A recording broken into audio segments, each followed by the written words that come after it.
The map of the wall hasn't changed, but the ink is bleeding. The global policeman didn't just retire. He burned down the precinct on his way out. We are now living in the era of the vacuum. This is Neural Pulse. Let's analyze. So our mission today, we're doing a deep dive into this major structural turning point that's defined the second week of January 2026. It's a huge shift. It is. We're tracking this aggressive reassertion of U.S. power in the Western Hemisphere, which is a dramatic reversal of policy. And then charting the fallout, the friction points that are just erupting everywhere. Everywhere. Asia, the Middle East, and even in these non-kinetic domains like cyber and space, we're looking for the cracks, the proof that the old world order is really gone. Right. Okay, so let's unpack the flashpoint. The catalyst was Operation Absolute Resolve, January 3rd. Military intervention in Venezuela. Exactly. Direct, forceful, and it culminated in the swift arrest of Nicolas Maduro. Now, the Joint Chiefs didn't just call it successful. Their private briefings described it as flawless. Well, what's fascinating here, and what really speaks to the sheer strategic shift, is the intelligence superiority that made it possible. It wasn't just an opportunistic strike. Not at all. This was the result of a meticulously planned long-term intel optro. CIA covert teams had been deep inside Venezuela for months. No diplomatic cover. And that's the crucial detail, isn't it? They weren't tracking tank movements. They were mapping Maduro's entire life pattern. Granular human intelligence. His schedule, where he ate. I mean, we were even hearing specific details about the pets he kept. That level of invasiveness against a sitting head of state it's just unprecedented. And that human-centric intel was the bedrock for the whole thing. The assault itself. You had elite Delta Force elements, over 150 aircraft, simultaneous infrastructure strikes. To isolate the target. Precisely. And then the final raid on his residence, it was a complete decapitation strike. It showed total U.S. information dominance in that theater. So while the tactical execution was, flawless, it does raise a critical question about the precedent. Is this level of invasiveness mapping down to our rival's personal life setting a dangerous new international standard? Absolutely, because the capture itself was just step one. The strategic implication is massive. Maduro is now being tried in New York. As a narco-terrorist. Exactly. So this isn't just another regime change. We've seen that before. This is the aggressive, I'd say maximalist revival of the Monroe Doctrine. It's a declaration that no head of state in the Western Hemisphere is safe from U.S. judicial reach. It really challenges the whole notion of state sovereignty. It does. And if you connect this back to the bigger picture, the objective seems less about democratization and, well, almost entirely about energy control. President Trump said it publicly, that the U.S. will run Venezuela and rebuild its oil infrastructure. It's a de facto protectorate, enforced by military might. And you can see that in the immediate financial aftermath. The U.S. is already moving to seize and manage tanker sales. Controlling the flow of what? An estimated 30 to 50 million barrels of Venezuelan crude? That's right. Oil is being weaponized. It's being controlled militarily as a direct instrument of foreign policy. The U.S. is guaranteeing its energy security through direct, forceful acquisition. There's this corporate friction that raises a key question. Reports say Trump is inclined to keep out ExxonMobil from Venezuela. Has retaliation, right? For the CEO calling the investment climate uninvestable. Yeah. Is the U.S. now using military action to enforce domestic corporate will? It speaks to the highly personalized nature of this new Pax Americana. The government is essentially picking winners and losers in the energy sector based on past friction. It's a signal to all major corporations. Yeah. Your geopolitical alignment has to be absolute. And that successful unilateral assertion of force, it didn't stop in the Caribbean. The question becomes, how do rivals react? And we're seeing the answer first in Havana, and then it's just radiating outward to Tehran, the classic domino effect. Cuba was so reliant on that cheap Venezuelan oil. And now they're structurally adrift. That system they were integrated with just got decapitated.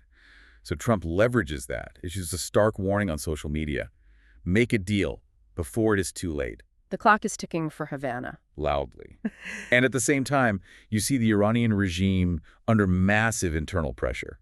The success in Venezuela is visibly emboldening opposition leaders there. Anti-regime protests have intensified. We're tracking them in over 250 locations across Iran now. And you have figures like Venezuela's Maria Corina Machado actively linking the two events, which gives a sort of global hope to these internal opposition forces. This internal stress raises a question then, how secure is the regime's leadership? Well, we have unconfirmed intelligence, but it's highly potent.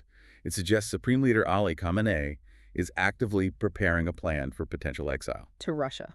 To Moscow, specifically. And it seems to be driven by a very real fear that his own security forces might defect under sustained pressure. But wouldn't intel that sensitive be prone to disinformation? I mean, could this just be a story floated to destabilize the regime? That's always the challenge of analysis in a vacuum, right? We can't verify the intent, but we can verify their visible nervousness. They've moved assets, family members. So regardless of the intel's origin, the fact that internal security is now seen as a potential liability by the supreme leader, Yeah. that shows a severe erosion of authority. So with the U.S. acting so unilaterally, its rivals are pretty much forced to show their own strength, a counter-deterrent. And we're seeing that play out right now with the BRICS response. The Will for Peace 2026 naval exercise. Indeed. It kicked off January 10th off Simonstown, South Africa, led by China. It's a crucial piece of counter-deterrence, designed to project unity at the exact moment the U.S. is flexing. And it's a significant assembly. You've got Chinese, Russian, and crucially Iranian warships, including that massive expeditionary base ship, the Makran. Right. They're using this exercise to counter U.S. sanctions and show they can collectively defend their own sea lanes in the southern Atlantic. It's China and its allies visibly pushing back.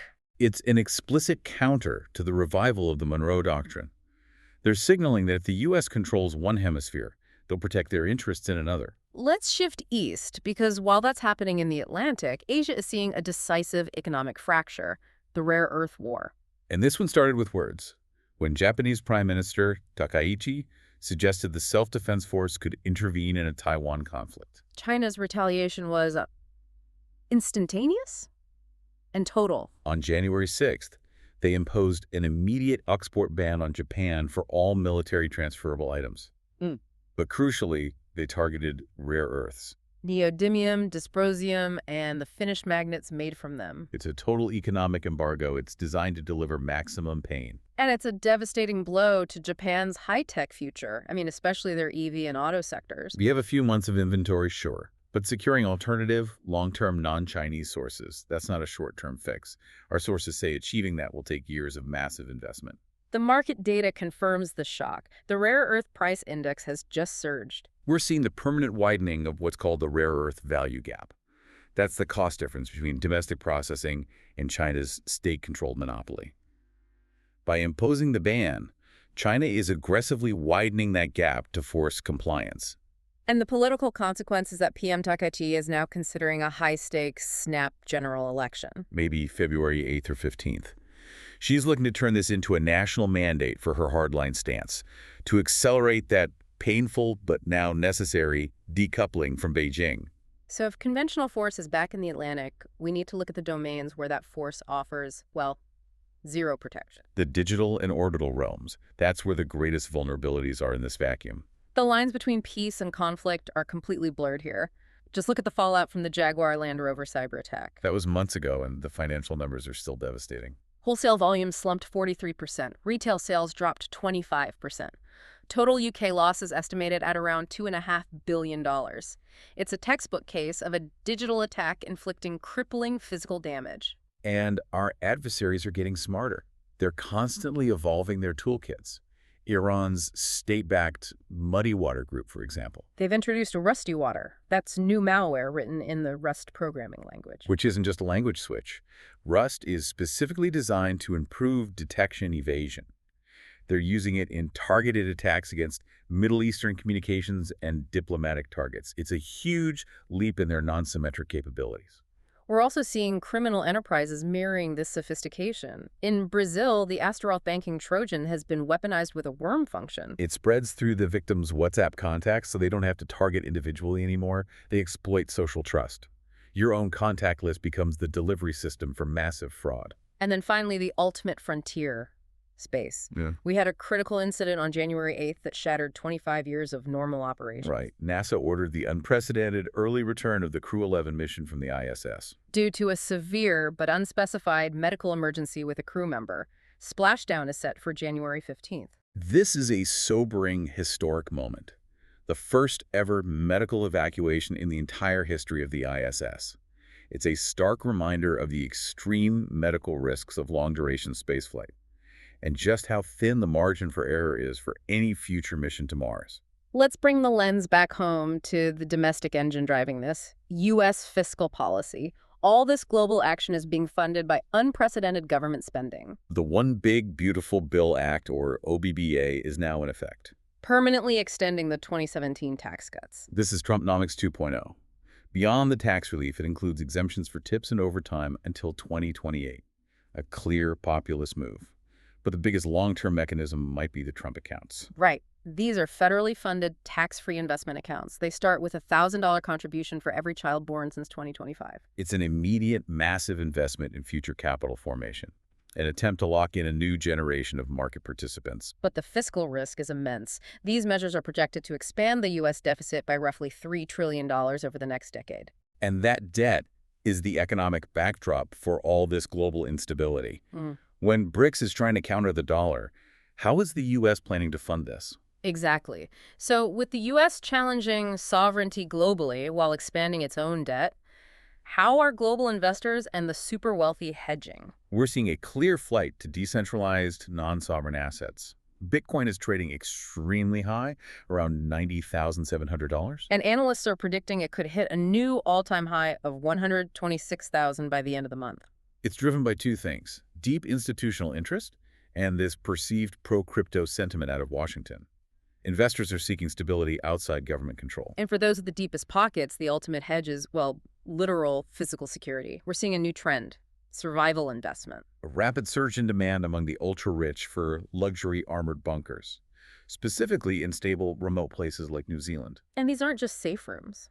No, these are engineering feats designed for up to 5 years of complete autonomy.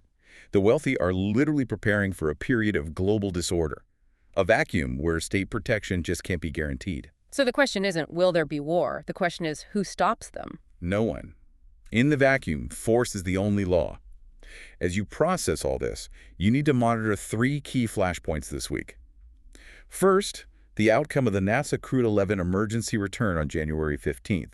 The medical details there will influence all future mission planning. Second, the political trajectory of Japan's likely snap election. That result will dictate the speed of global supply chain decoupling. And finally, the specific terms of the U.S.-Venezuela Accord. That will signal the true nature of this new U.S. protectorate. Neural pulse. Clarity in a complex world. See you tomorrow.